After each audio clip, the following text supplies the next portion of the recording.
We are lucky today because we have a guest. Are you excited to meet our guest today? Tara, samahan niyo ako.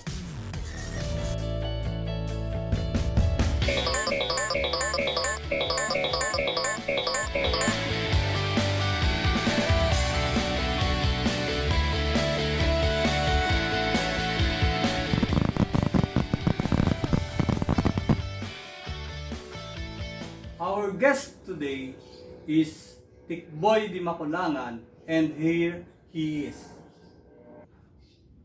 Good day, Tikboy. Welcome to Sir Dude's classroom. Would you like to greet our viewers today? Ayan, marami sila. Gusto mo ba silang batiin? Hi sa lahat ng viewers ng Sir Dude's Classroom. Magandang araw sa inyo at salamat sa pag-invite sa akin dito sa inyong channel. I prepared one question for you, Tikboy, kasi once ka lang mag-visit dito sa aking channel. So, gusto ko tanungin ka ng isang napakahalagang tanong. Okay lang, Sir Dudes. Pinagandaan ko naman talaga ang pagpunta ko dito. What is 2 to the 5th power? Really? 2 to the 5th power? Napaka-basic naman yan, sir.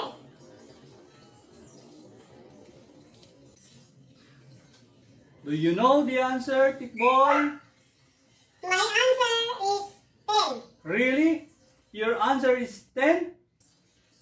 How did you get your answer? Simple. I multiplied 2 by 5. 2 times 5 is 10. As simple as that. Is Tikboy correct in his answer? We will find out later. Please click the like button and you can comment. Please subscribe now. According to Tikboy, 2 to the 5th power is equal to 10. But I'm sorry to disappoint Tikboy, 2 to the 5th power is not equal to 10. 2 to the 5th power is not equal to 2 times 5. 2 to the 5th power is equal to 2 times 2 times 2 times 2 times 2. So we will multiply the factors. 2 times 2 is 4. 4 times 2 is 8. 8 times 2 is 16. 16 times 2 is 32. So 2 to the 5th power is equal to 32. Our lesson for today is about exponents. This is the introduction to exponents. We need this when we discuss the laws of exponents. So we will define exponent. So what is exponent? The exponent tells how many times the base is to be multiplied to itself. In 6 cubed, 6 is the base, 3 is the exponent, and it means 6 times 6 times 6. So you will multiply the base, which is 6, 3 times because the exponent is 3. So 2 cubed, what is the value of 2 cubed? So 2 cubed is equal to 2 times 2 times 2. And 2 times 2 is 4. 4 times 2 is 8. So 2 times 2 times 2 or 2 cubed is equal to 8.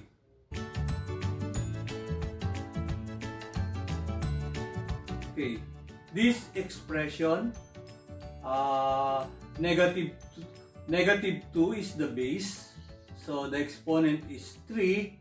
So we will multiply the base negative 2 3 times to itself, no? So negative 2 times negative 2 times negative 2. Negative 2 times negative 2 is positive 4, or simply 4, times negative 2 is negative 8.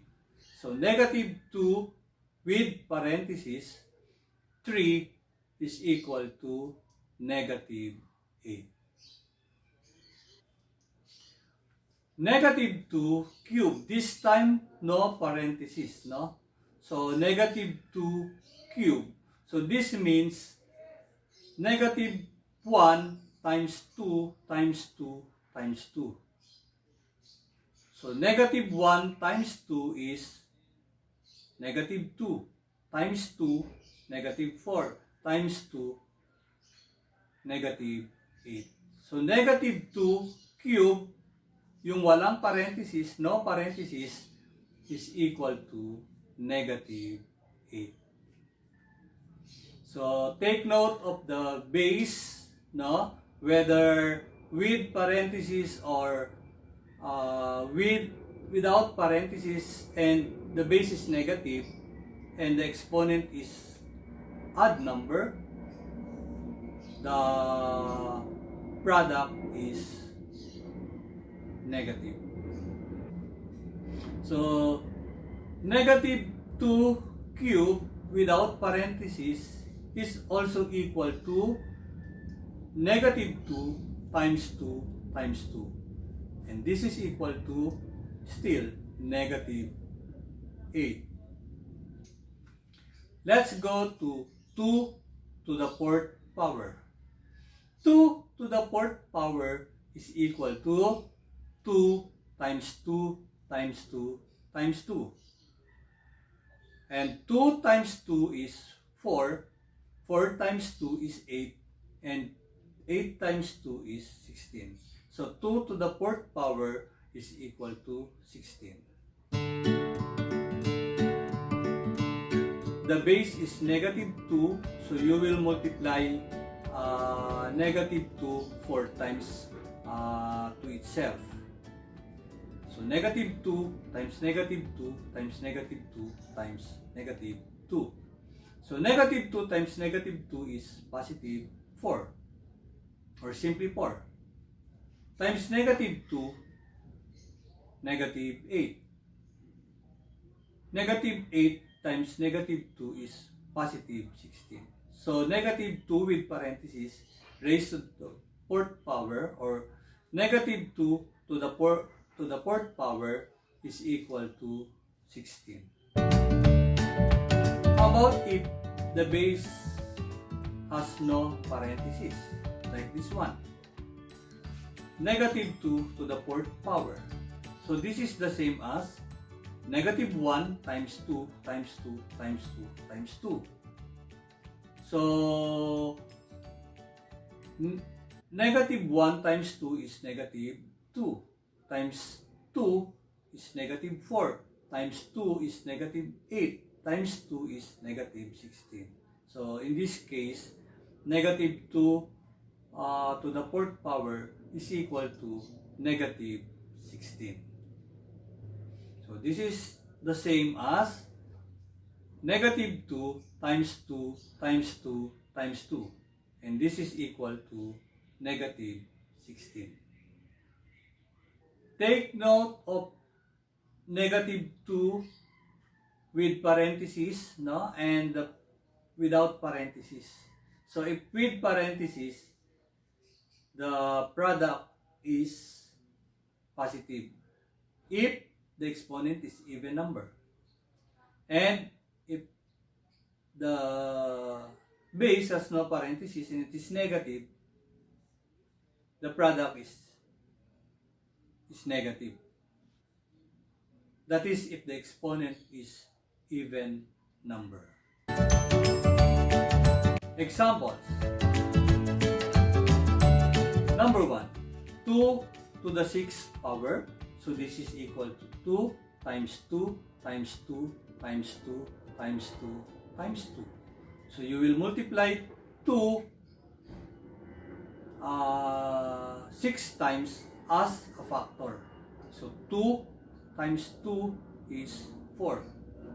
4 times 2 is 8. 8 times 2 is 16. 16 times 2 is 32. 32 times 2 is 64. So 2 to the 6th power is equal to 64. Example number 2, negative 2 to the 6th power. Take note, the base has no parentheses. No?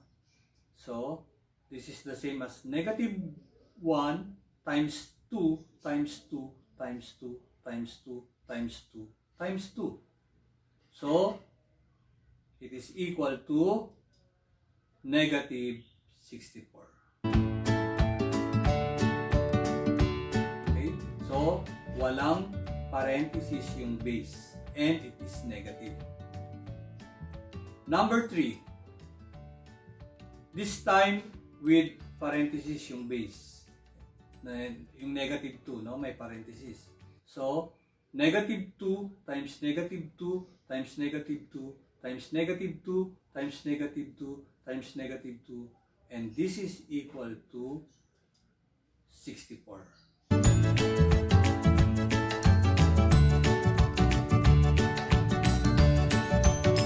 Number 4. 1 to the 3,999th power. The exponent is an odd number.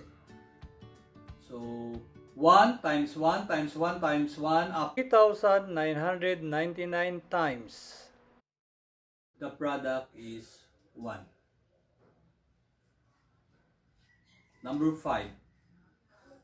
Okay, negative 1 to the 3,999th power. The base is negative and it has no parenthesis. So since the exponent is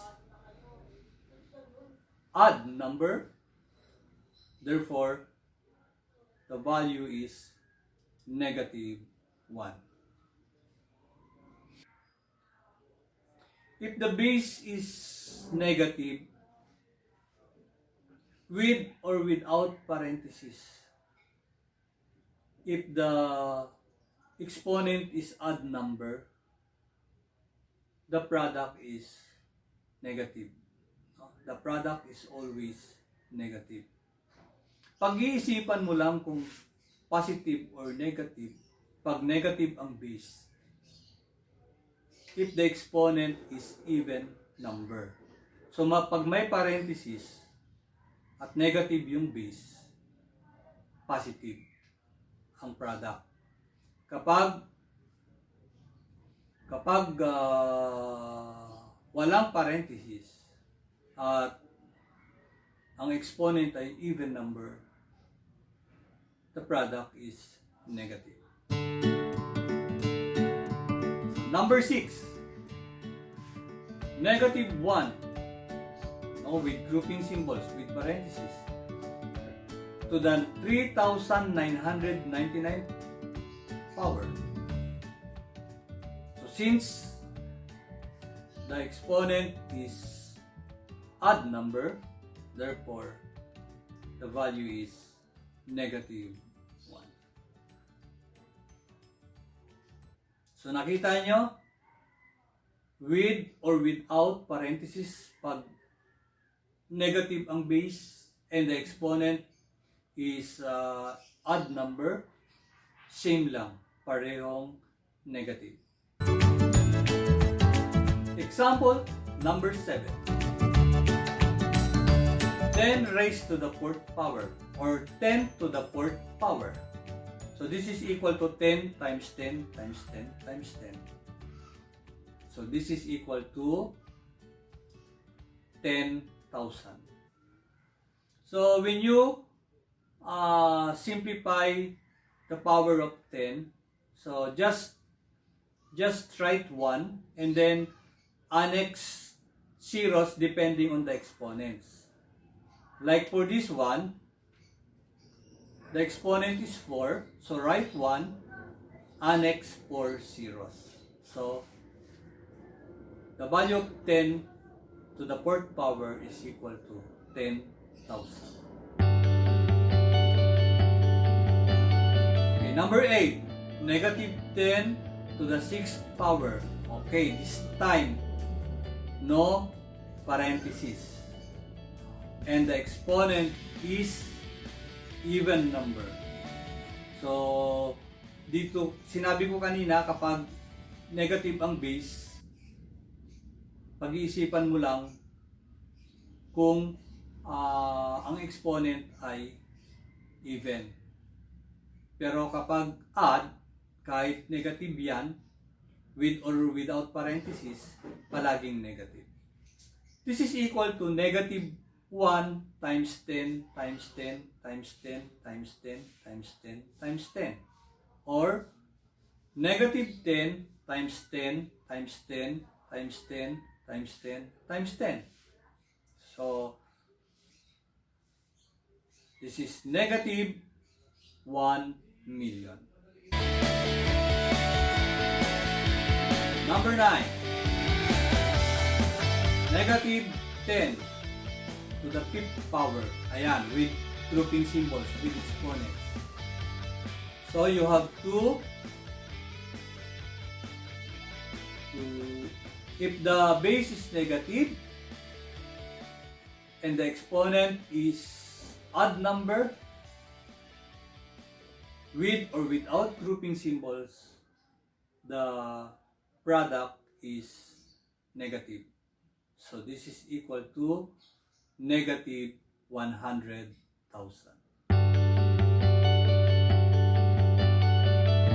Example number 10. Negative 5 raised to the 4th power. So this is equal to negative 1 times 5 times 5 times 5 times 5. Or negative 5 times 5 times 5 times 5. Negative 1 times 5 is negative 5. Times 5 is negative 25. Times 5 is negative 125. And times 5 equals negative 625.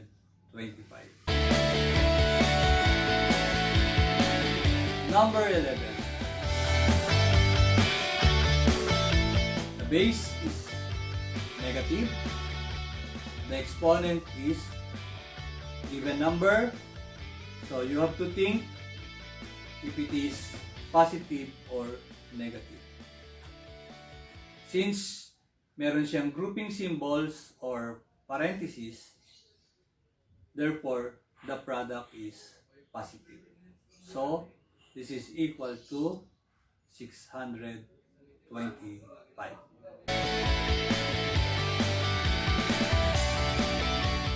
Example number 12. Negative 4 with grouping symbols with parentheses raised to the 3rd power or cube. No? So this is equal to negative 4 times negative 4 times negative 4. You will use negative 4 as a base, as a factor 3 times. So negative 4 times negative 4 is positive 16. And positive 16 times negative 4 is negative 64. So that is our lesson on Introduction to Exponents. Oh, Tikboy! Maliwanag na ba sa iyo ang concept ng exponent? Opo, sir.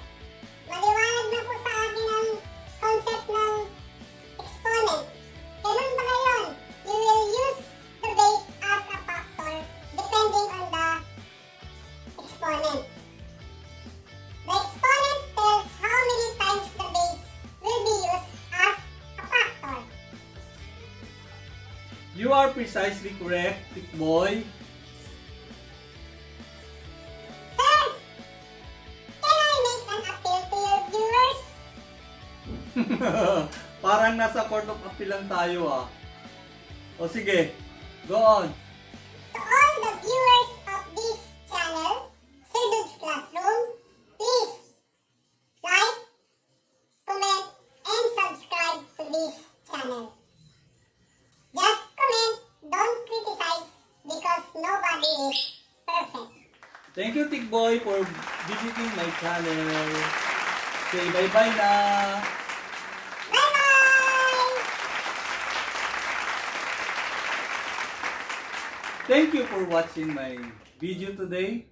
This is Sir Dude Sneakdown saying, always do what is right, because you can never be wrong in doing what is right.